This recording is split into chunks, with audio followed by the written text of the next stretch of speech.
ইমরান, তুমি? আসসালামু ওয়ালাইকুম আসসালাম।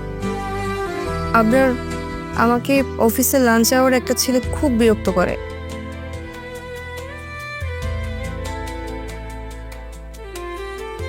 কি বলো, এত বড় সাহস কর? লিমি, লিমি, না তো করে দিয়েছিলে তাই না? আমাকে আশার আলো কেন দেখালে? কেন ভিতরটা একবারে শেষ করে দিলে আমার? আচ্ছা দাদি ভাই, হুম? তুমি কি জানো কি? ইবাদত কয় ভাগে বিভক্ত? সেটা তো জানি না দাদু ভাই।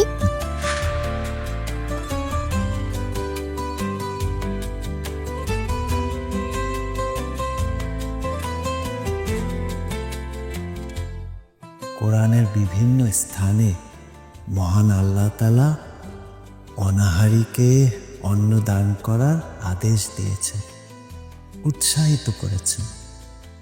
আল্লাহ তাআলা আরো বলেছেন, ক্ষুধার দিনে এতিম, নিকটাত্মীয়, অভাবী সবাইকে অন্ন দান করতে। আচ্ছা দাদি ভাই, হুম? তুমি কি জানো কি? ইবাদত কয় ভাগে বিভক্ত? সেটা তো জানি না দাদু ভাই। ইবাদত হচ্ছে দুই ভাগে বিভক্ত। হুম। প্রথম হচ্ছে মহান আল্লাহর সাথে সম্পৃক্ত ইবাদত, হাকুল্লাহ। হাকুল্লাহ হচ্ছে সালাত, সিয়াম এইসব। 2 নাম্বার হচ্ছে বান্দার সাথে সম্পৃক্ত ইবাদত, সেটাকে বলে হাক্কুল ইবাদত। মানুষের সাথে ভালো আচরণ করা, মানুষ বিপদে পড়লে তাকে সাহায্য করতে এগিয়ে যাওয়া, এইসব হচ্ছে হাক্কুল ইবাদত। হাক্কুল ইবাদতের সর্বশ্রেষ্ঠ উদাহরণ হচ্ছে ক্ষুধার্তকে অন্ন দান করা। ক্ষুধার্ত ব্যক্তিকে পরিতৃপ্ত করে আহার করানো হচ্ছে আল্লাহ তাআলার পছন্দনীয় আমল। ক্ষুধার তাড়নায় মানুষ দুর্বল হয়ে পড়ে, অনাহারে মানুষ অসহায়, অচল হয়ে পড়ে। তাই ক্ষুধার্তকে অন্ন দান করা শ্রেষ্ঠ আমল। এক ব্যক্তি হযরত মুহাম্মদ সাল্লাল্লাহু আলাইহি সাল্লামকে জিজ্ঞাসা করলেন, ইসলামে সর্বশ্রেষ্ঠ কাজ কি? মহানবী সাল্লাল্লাহু আলাইহি সাল্লাম বললেন, ইসলামে সর্বশ্রেষ্ঠ কাজ হচ্ছে ক্ষুধার্তকে খাবার দান করা। যে ব্যক্তি ক্ষুধার্তকে খাবার দান করে সেই ব্যক্তি হচ্ছে সর্বোত্তম আমলকারী। দাদু, তাহলে আমিও এরপর থেকে ক্ষুধার্তদের খাবার দিয়ে আসবো। মাশাআল্লাহ। দাদু ভাই, আমি তোমাকে যে কথাগুলো বললাম সেগুলা তুমি তোমার বন্ধুদের মাঝে স্কুলে বলবে। তোমার বন্ধুদের আড্ডায় আমি তোমাকে যে কথাগুলো বললাম সেগুলা তুমি ছড়িয়ে দেবে।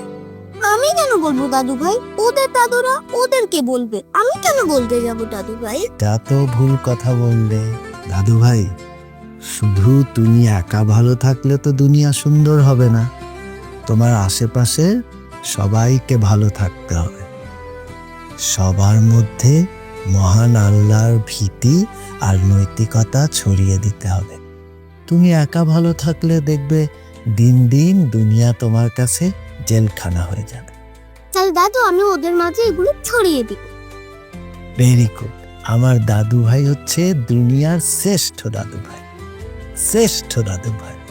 আমার দাদু এই দুনিয়ার সেরা দাদুদের মধ্যে একজন। চলো এখন আইসক্রিমটা শেষ করো, আজকে আমরা বাসায় লাঞ্চ করব। তুমি, তোমার মা, আমি আর দাদি মিলে আমরা লাঞ্চ করব।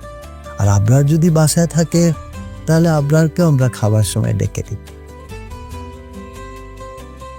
দাদু ভাই, আরেকটা আইসক্রিম কিনে দেবে? না, আরেকটা আইসক্রিম খেলে তোমার জ্বর আসবে। চলো। কিন্তু দাদু ভাই, আইসক্রিম তো অনেক মজার খাবার। দাদু ভাই, অনেক কিছুই দুনিয়াতে আমাদের কাছে উপভোগ্য লাগে, কিন্তু সেগুলো আমাদের জন্য ক্ষতির কারণ।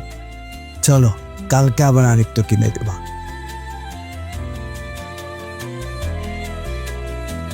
শেষ করো, তাড়াতাড়ি শেষ করে ফেলো।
আসসালামু আলাইকুম।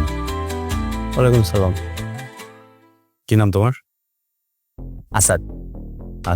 কেমন আছো আসাদ? জি আলহামদুলিল্লাহ ভালো আছি। আমার ওয়াইফকে কেন বিরক্ত কত? কারণ আমি ওনাকে পছন্দ করি তাই। না না আসাদ, একজন বিবাহিতাকে পছন্দ করাটা কি ঠিক? উনি বিবাহিত হোক আর যাই হোক, আমি তো ওনাকে পছন্দ করি তাই না। তোমার বয়স কত? আমার বয়স 19। আসাদ, অনেক ছোট মানুষ তুমি, বাচ্চা। দেখো, কারো বিবাহিত জীবনে হ্যাঁ এভাবে ডিস্টার্ব করতে হয় না। একটা সংসার করছে তাই না? তুমি অনেক ছোট, তোমার থেকে অনেক বড়, এটা তো হয় না তাই না? উনি বড় হোক আর বিবাহিত হোক যাই হোক, আমি তো ওনাকে পছন্দ করি। দেখো, তোমার এখনো ওনাকে ভাল লাগছে তাই না? কিন্তু তুমি যখন আমার এজে আসবা, আমার তো বড় হবা, তখন উনি কিন্তু আর এমন থাকবেন না। ওনার বয়স বাড়বে, তোমার পাশে ওনাকে বুড়ি লাগবে। উনি বুড়ি হোক, বিবাহিত হোক, মহিলা হোক, আমি ওনাকে পছন্দ করি, তাও পছন্দ করি।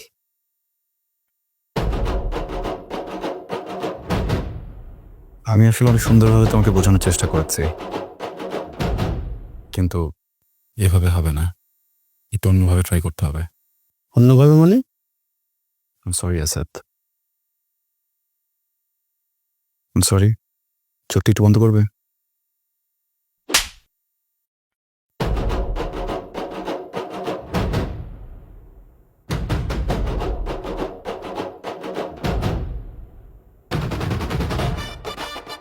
আর কখনো আমার ওয়াইফ বা অন্য যে কোনো পার্সনের ওয়াইফের পিছনে করবা?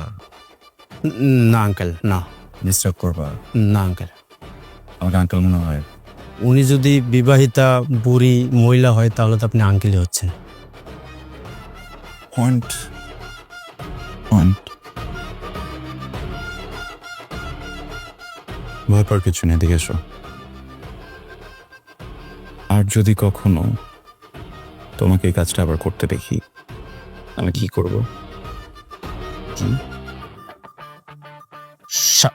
শাসন করবেন। শাসন করব। বড় ভাই আছে? না, নাই। যদি তোমার একজন বড় ভাই থাকতেন, উনি কি করতেন? শাসন করতেন। শাসন করতেন। জি। আর কখনো কোনো রকমের বাজে অভ্যাস যেন না দেখি। যে কোনো প্রবলেম আমি আছি, তোমার ভাই, আমাকে এসে বলবা। আব্বা আমাকে আমার সালাম জানাবা। জি জি। আসসালামু আলাইকুম। ওয়ালাইকুম সালাম। ভাবি, আসসালামু আলাইকুম।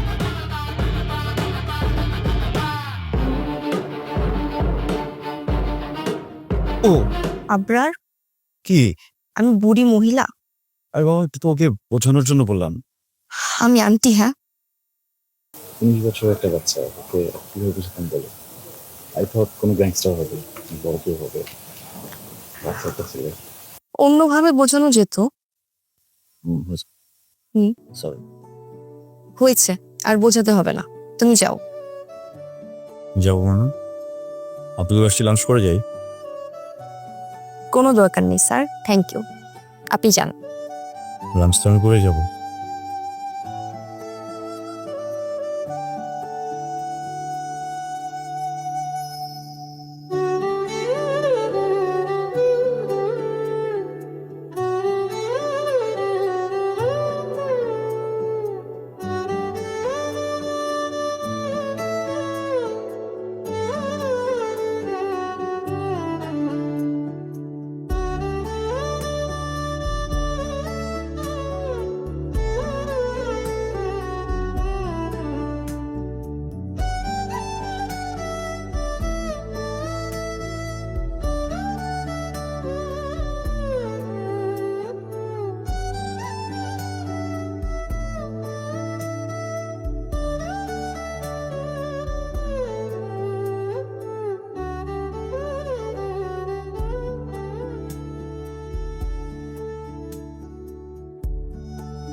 ধন্যবাদ বাবা, আমাকে এত কিছুর থেকে বাঁচানোর জন্য। দেখ মা, সব কিছু তোর বড় খালু করেছে, কৃতিত্ব তার। তো খালুই তো আমাকে জানালো যে খোঁজ নিতে তুই বিয়েতে আগ্রহী কিনা। তোর মায়ের সঙ্গে যদি আমি তাল মিলাতাম তাহলে কি একটা অনুষ্ঠিত হয়ে যেত আমার হাতে, বল? দেখো বাবা, মায়ের দিক থেকে মা সঠিক, আর তোমার দিক থেকে তুমি। সেটা আমি বুঝি রে, কিন্তু তোর মা তো মন খারাপ করে আমার সঙ্গে কথাই বলছে না। বাবা, এটা তো নতুন কিছু না। মায়ের মন খারাপ হলে মা রাগ করে কারোর সাথে কথা বলেন, কিন্তু এখন তো তুমিই যাও মায়ের রাগ ভাঙাতে। সুতরাং একটু ধৈর্য ধরো। হ্যাঁ, একটু তো ধৈর্য ধরতেই হবে, তাছাড়া উপায় কি বল? আর বাবা, তোমার কাছে আমার একটা অনুরোধ। কি বল মা? তুমি রাগারাগি করে মায়ের সাথে ঝগড়াঝাটি করো না প্লিজ। আমি চাই না আমার জন্য তোমাদের সম্পর্কে কোনো একটা ফাটল ধরে। তোর কথাটা আমি মাথায় রাখলাম। আচ্ছা, আজকে ক্যাম্পাসে গিয়েছিলিস, কোনো সমস্যা হয়নি তো? না বাবা, রাস্তাঘাট? না। আসলে বাবা, আমরা বিষয়টাকে যত জটিল ভেবেছিলাম, বিষয়টা অতটা জটিল না। বেশিরভাগ মানুষই আমাদের পক্ষ নিয়েছে। আমার ক্লাসমেটরাও বলল, আবরার ভাইয়ের ভুলটা মানুষ তেমন ভাবে ধরেনি। ভুল ধরেছে যে মানুষটা রাস্তার মাঝখান দিয়ে হাঁটছিল আর যে ব্যক্তিটা লাইস করছিল। আমাদের দেশে না অনেক মানুষের কমন সেন্সটা নেই। মাঝে মাঝে গালিওয়ালাদেরও দোষ হয়, তারাও ভুল করে। হ্যাঁ বাবা, এইটা আমি এবার হাড়ে হাড়ে টের পেয়েছি। আল্লাহর কাছে লাখ লাখ শুকরিয়া যে আমার জীবন থেকে এই ঝামেলাটা এত তাড়াতাড়ি চলে গিয়েছে। তোর খালু নিজের জায়গা থেকে এটা ট্যাকেল দিয়েছে। আচ্ছা, তোর মা কি জমি জমা নিয়ে তোকে কোনো কথা বলেছে? না তো, কিসের জমি জমা বাবা? উত্তরায় তোর নানা তোর মা আর রুবি আপার নামে জমি লিখে দিয়ে গেছে। রুবি আপা নিজের জমির অংশ থেকে তোর মাকে লিখে দিতে চায়। কি বলছো বাবা? হ্যাঁ, শুধু তাই না, তোর বড় খালু পরিচিত একটা ডেভেলপার দিয়ে আমাদের একটা ভবন তৈরি করে দেবে। আমরা অনেকগুলো ফ্ল্যাট পাবো। সত্যি বলছো তুমি? হ্যাঁ রে, সত্যি বলছি। তোর খালা খালুর মতো আত্মীয় পাওয়া কিন্তু ভাগ্যের ব্যাপার। এখন দেখো, আল্লাহ না করে তোমার মা আবার না করে দেয়, তাহলে কিন্তু সম্পর্কে একটা ফাটল ধরবে। ওনারও তো মানুষ, ওনারও তো রাগ খুব আক্ষেপ আছে নাকি? আচ্ছা বাবা, একটা কাজ করি, আমি মায়ের কাছে যাই, দেখি মাকে রাজি করাতে পারে কিনা। হ্যাঁ যা। আর শোন, আমি যে বোঝাতে বলেছি এটা কিন্তু আবার তাকে বুঝতে দিস না। ঠিক আছে। যা।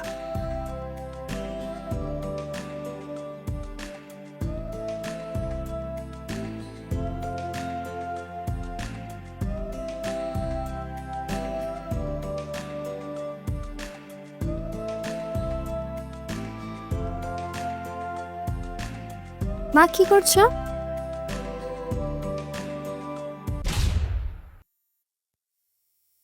এগুলো কি?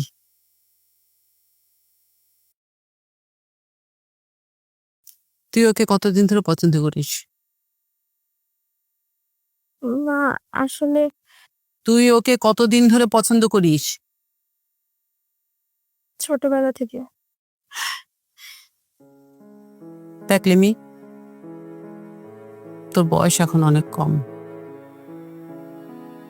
তুই নিজেকে যতই বড় ভাবিস না কেন, তোর বয়স কিন্তু আসলেও অনেক কম।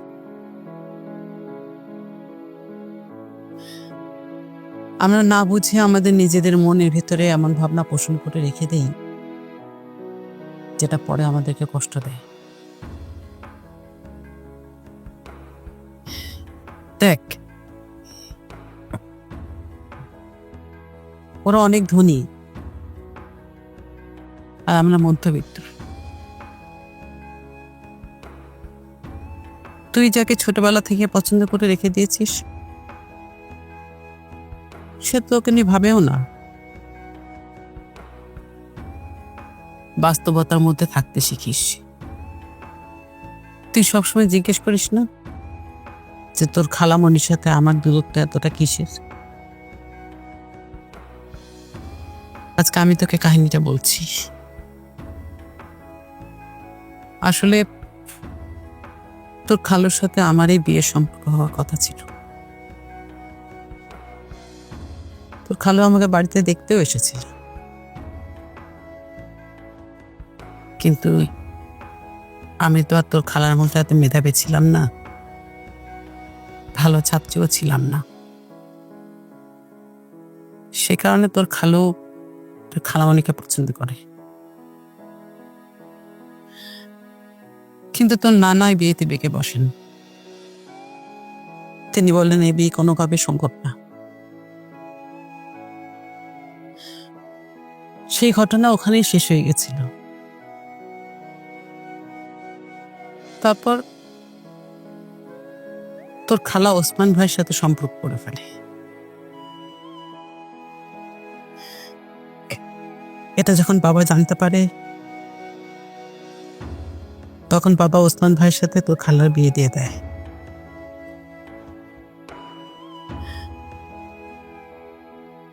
তো বাবার সাথে আমাদের বিয়ের সম্পর্কটাও যে খুব ভালো ছিল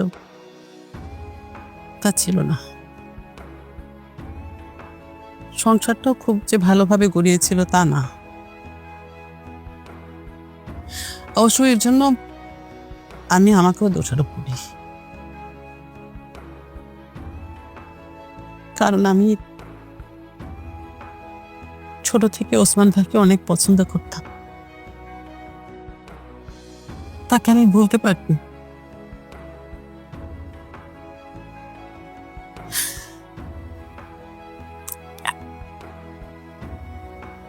এখন বুঝতে পারছিস যে ভালোবাসা শুধুমাত্র একটা মনকে কষ্ট দেয় না, অনেক সম্পর্কের মধ্যেও ভাঙন তৈরি করে দেয়। হ্যাঁ মা, আজকে আমি তোর মা হয়ে আমার অতীতের ঘটনা তোকে জানালাম, যাতে করে তুমি আমার মতো কষ্ট না পাস।